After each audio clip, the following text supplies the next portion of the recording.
శ్రీశైలం జూరాల ప్రాజెక్టులు నిండు కుండను తలపిస్తూ జలకళను సంతరించుకున్నాయి. ఇరు ప్రాజెక్టులకు భారీగా వరదొచ్చి చేరుతోంది. శ్రీశైలం ఇన్ఫ్లో 60,398 క్యూసెక్కులు కాగా అవుట్ఫ్లో నిల్. ప్రాజెక్టు పూర్తి స్థాయి నీటి మట్టం 885 అడుగులు కాగా ప్రస్తుతం 859.30 అడుగులకు చేరింది. పూర్తి స్థాయి నీటి నిల్వ సామర్థ్యం 215.70 టీఎంసీలకు ప్రస్తుతం 103.89 టీఎంసీల నీరుంది. కుడి ఎడమ విద్యుత్ కేంద్రాల్లో విద్యుత్ ఉత్పత్తి నిలిచిపోయింది. జూరాలకు భారీగా వరద ప్రవాహం కొనసాగుతోంది. దీంతో 7 గేట్లు ఎత్తి దిగువకు నీటిని విడుదల చేస్తున్నారు. ఇన్ఫ్లో 52,436 క్యూసెక్కులు, అవుట్ఫ్లో 58,362 క్యూసెక్కులుగా ఉంది.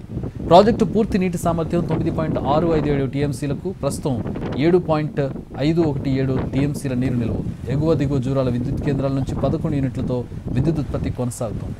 ఎత్తిపోతల పథకాలకు నీటిని విడుదల చేస్తున్నారు.